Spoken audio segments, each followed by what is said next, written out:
Hello friends, welcome to my KD home tuition. KD home টিউশনের পক্ষ থেকে সবাইকে স্বাগত জানিয়ে শুরু করছি আজকের ভিডিও। দেখো, আজ আমরা ক্লাস 6-এর বাংলা ফার্স্ট ইউনিটের সাজেশন, তোমাদের চ্যাপ্টার ওয়াইজ যেসব কোশ্চেনগুলো পরীক্ষায় আসার মতো সেই সব কোশ্চেনগুলো সম্পর্কে আলোচনা করব। প্রত্যেকটা কোশ্চেন কিন্তু ভিআইপি, খুব গুরুত্বপূর্ণ। দেখো, তোমাদের প্রথম চ্যাপ্টার ভর দুপুরে, এই চ্যাপ্টার থেকে তোমাদের কিছু শর্ট এবং বড় কোশ্চেন সম্পর্কে আমরা দেখাবো। দেখো, এক একটা নিচের প্রশ্নগুলির উত্তর দাও। এক একটা দেখো, ওই তো পথিকজনের ছাতা। পথিকজনের ছাতা হলো কি? বট গাছ, অশ্বত্থ গাছ, তাল গাছ না নারকেল গাছ? তোমার দেখো, অশ্বত্থ গাছ পথিকজনের ছাতা বলা হয়েছে, জানো? তারপরে দেখো দুয়েরটা, দেখেছো রাখাল গরুগুলোকে বলেছে না বাছুরগুলোকে না মেঘগুলোকে না আকাশটাকে? মেঘগুলোকে বলেছে। তারপরে দেখো, কেউ কোথায় নেই, বাতাস ওড়ায়।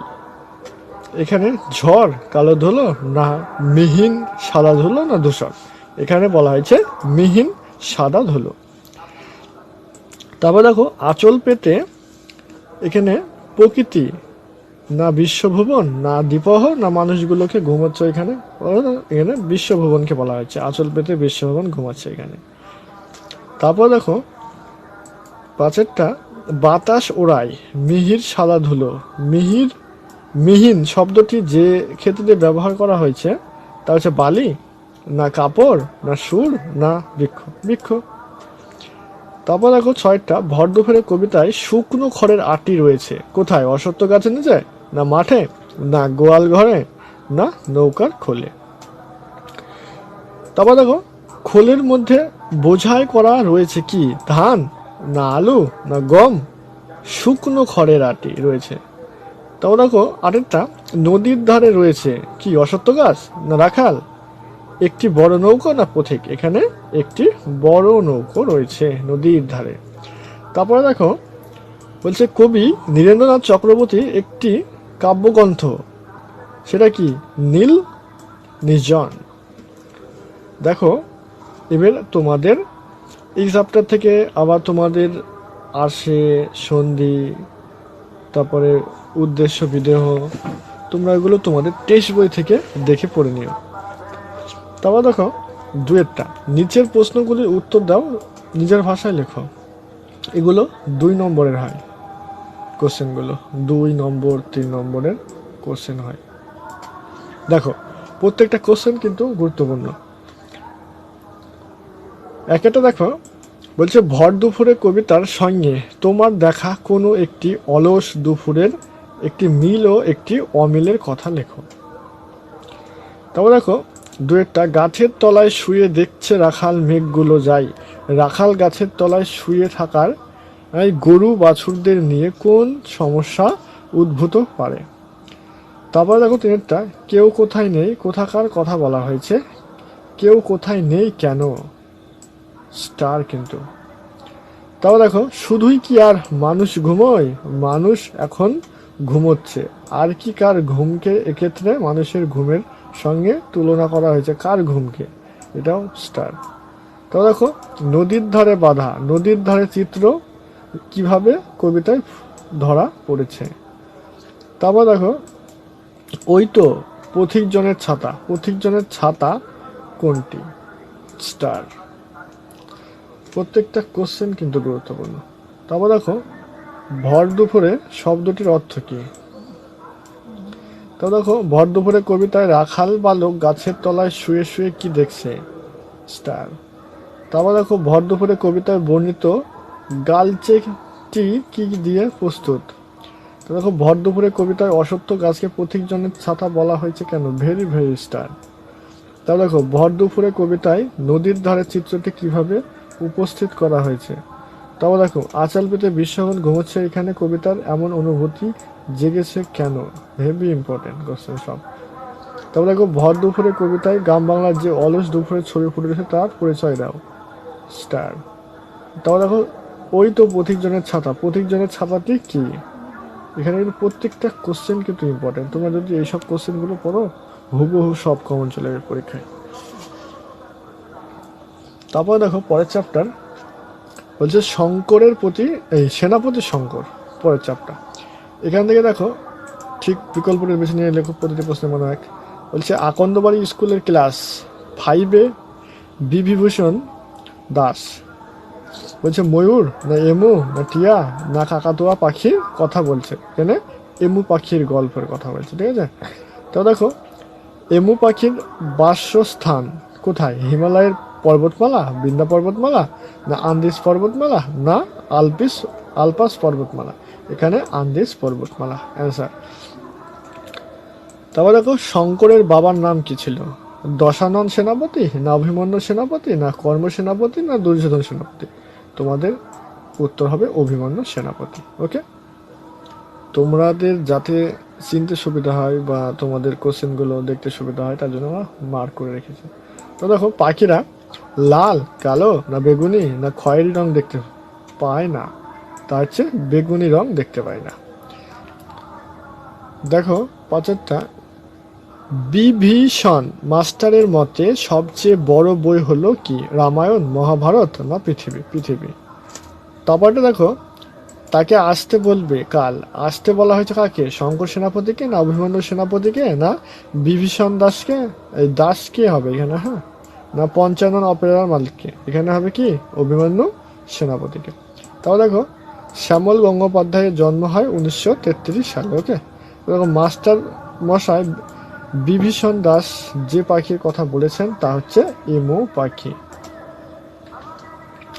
ওদের শঙ্করের স্বপ্নে দেখা এমু পাখি যে গাছের ডালে বসেছিল তা হচ্ছে নারকেল, সুপারি না সবেদা গাছের? দুইটা দেখো নিচের প্রশ্নগুলির উত্তর লেখো নিজের ভাষায়। এখানে 2 নম্বর অথবা 3 নম্বরের আসতে পারে।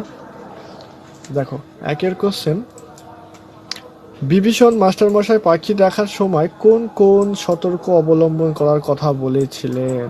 স্টার। তো দেখো জানলার কোণে শিক নেই। আকন্দবাড়ি স্কুলের জানলার এমন অবস্থায় আর জন্য কোন কোন পরিস্থিতি ও সমস্যার সৃষ্টি হয়? মেরিস্টার। তাও দেখো বিভীষণ দাস চটে গিয়ে বললেন, বিভীষণ দাসের পরিচয় দাও। তিনি কার ওপর কেন চটে গেলেন? তার চটে যাওয়ার কতটা সঙ্গত ছিল বলে তোমার মনে হয়? তাও দেখো স্বপ্ন তো সে সত্যিই দেখে। কে স্বপ্ন দেখে? তার স্বপ্নের রাজ্যের পরিচয় দাও। ভেরি ভেরি স্টার সব কোশ্চেন। তো দেখো বিশ্বাস করে বলার ফল তো এই কোন ঘটনার পরিপ্রেক্ষিতে কথা বলা হয়েছে? তাও দেখো এখানে বাতাসের ভেতর সব সময় ভিজে জলের ঝাপটা থাকে, কেন এমনটি হয়? তারপর দেখো অভিমন্যু সেনাপতিকে? স্টার। তবে শঙ্কর কোন স্কুলে পড়ে? স্টার। পরীক্ষায় আসার মতো সব। তাও দেখো বলি এটা কি পঞ্চানন অপেরা পেয়েছো? কে কাকে কথা বলেছে? তার কথা বলার কারণ কি ছিল? ভিআইপি কোশ্চেন সব। তা দেখো চমকে উঠলো ছেলেটি। কে চমকে উঠেছিল? তার চমকে ওঠার কারণ কি ছিল? তো দেখো সারা ক্লাস হাসতে ফেটে পড়লো, মানে হাসিতে ফেটে পড়লো। হ্যাঁ, সকলে হেসে উঠেছিল কেন? তো দেখো বিভীষণ মাস্টারমশাই পাখি দেখার জন্য কোন কোন সাবধানতা অবলম্বন করার কথা বলেছে? তারপর দেখো শঙ্করের বুকটা গর্বে ফুলে উঠল। শঙ্করের গর্বিত হওয়ার কারণ শঙ্কর সেনাপতি রসাংশ তা অবলম্বন করো। ঠিক আছে, স্টার। তো দেখো কি দেখেছিলে বাইরে? এই প্রশ্নের উত্তরে শঙ্কর কি বলেছিল? তারপর দেখো পরের চ্যাপ্টার, পাইন দাঁড়িয়ে আকাশ নয়ন তুলি। এই চ্যাপ্টার থেকে দেখো 1 নম্বরের কোশ্চেন। দেখো এক একটা বলছে বুনো নগ্ন পাহাড়ে পাইন দাঁড়িয়ে কোথায়? উত্তরের দিকে না দক্ষিণে না পশ্চিমের দিকে? তা হচ্ছে উত্তরের দিকে মুখ করে। তাও দেখো পাইন যেন বরফের সোনালি, রূপালি না সবুজ কাপড় পরে? রূপালি কাপড় পরে। তারপর দেখো মরুতটে যে দাঁড়িয়ে রয়েছে সে পাইন না পাম না খেজুর গাছ? মরুতটে পাম গাছ। ঠিক আছে।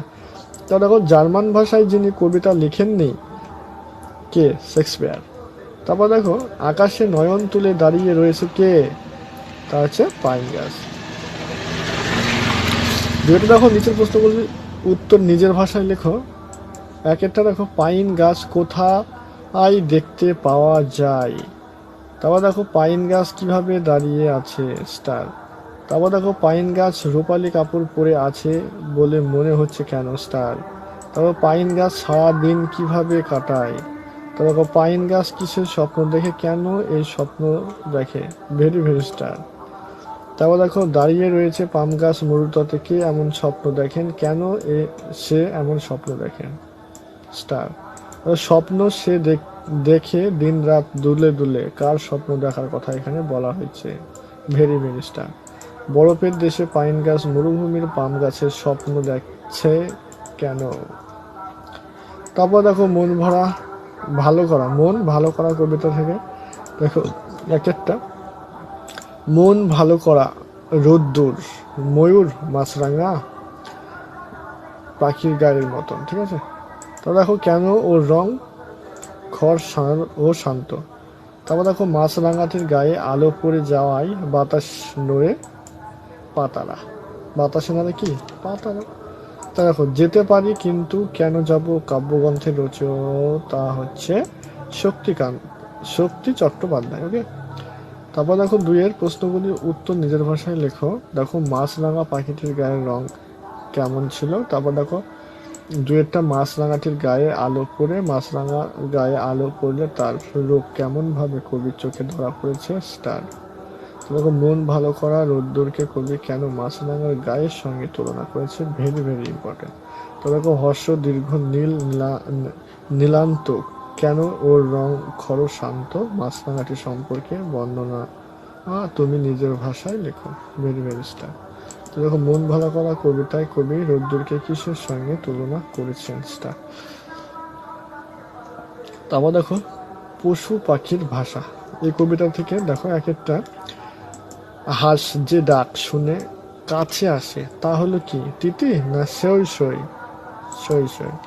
তাও দেখো কাস্টাং সাহেব বন্য জন্তুদের সঙ্গে থেকেছেন প্রায় কত বছর, 40 বছর। তারপর দেখো তাই তারা স্বভাবতই নীরব, স্বভাবত নীরব হলো না স্বভাব, হ্যাঁ। তারপর দেখো কেন, জঙ্গলের পশুরা। তো খাবারের লোভে ভাব করে না, কারা, আমিষাশী জন্তুরা, মানে যারা আমিষ খাবার খায়। তারপর শিল্পাঞ্জি ওরাংদের এক জাত ভাই হলো কি, মানুষ। পূর্ববঙ্গের মাহাত্ম্যের ভাষায় মাইল শব্দের অর্থ সাবধান। দেখো নিচের প্রশ্নগুলোর উত্তর লেখো নিজের ভাষায়। দেখো পশু পাখি অবিশিষ্য মানুষের অনেক কথারই অর্থ বোঝে, মানে পশু পাখিরা মানুষের অনেক ভাষা বুঝে সেই মতো আচরণ করে, এমন কয়েকটি উদাহরণ দাও। তো দেখো বিপদের সময় পরস্পরকে জানাবার উপায় পশু পাখিরা বেশ জানে, তোমার জানা দুটি উদাহরণ দিয়ে নিজের ভাষায় লেখো।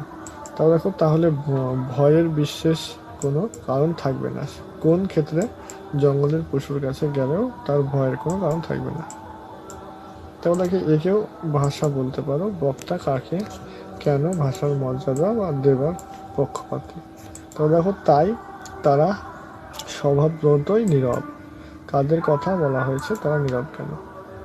তো দেখো একটি জিনিস প্রত্যেকবারই আমাকে মৃত্যুর হাত থেকে বাঁচিয়ে রয়েছে, সেটি হচ্ছে পশুদের ভাষার জ্ঞান, কে কথা বলেছেন, স্টার।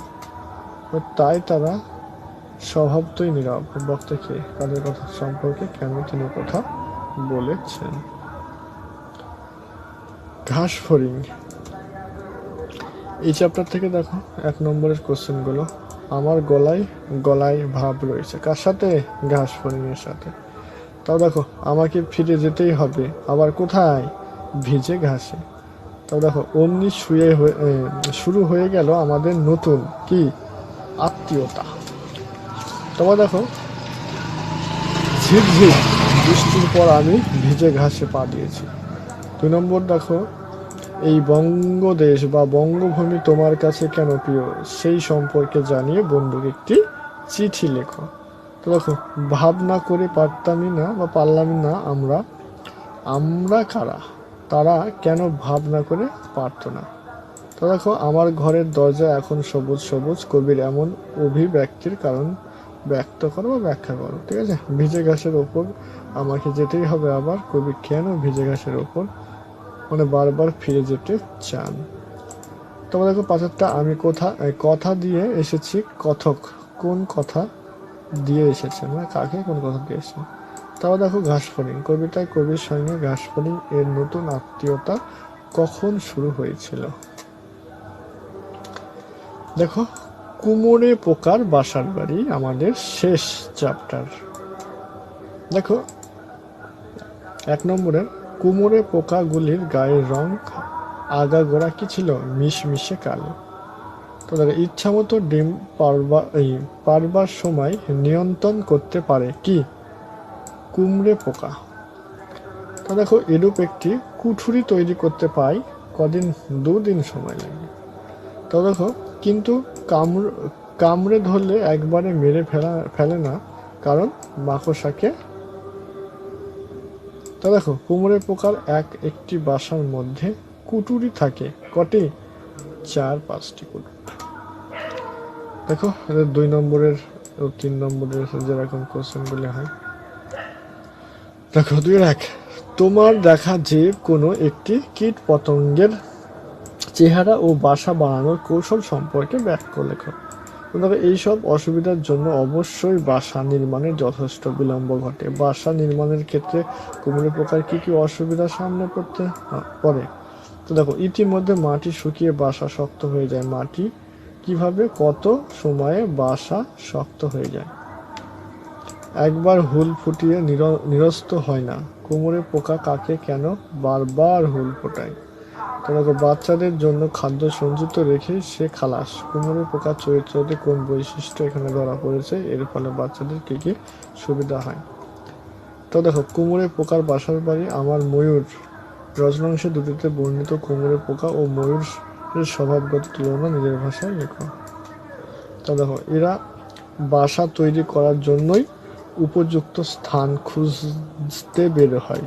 উপযুক্ত স্থান খুঁজে নেওয়ার কৌশলটি কুমড়ে পোকা বাসার বাড়ি অনুসরণে লেখো।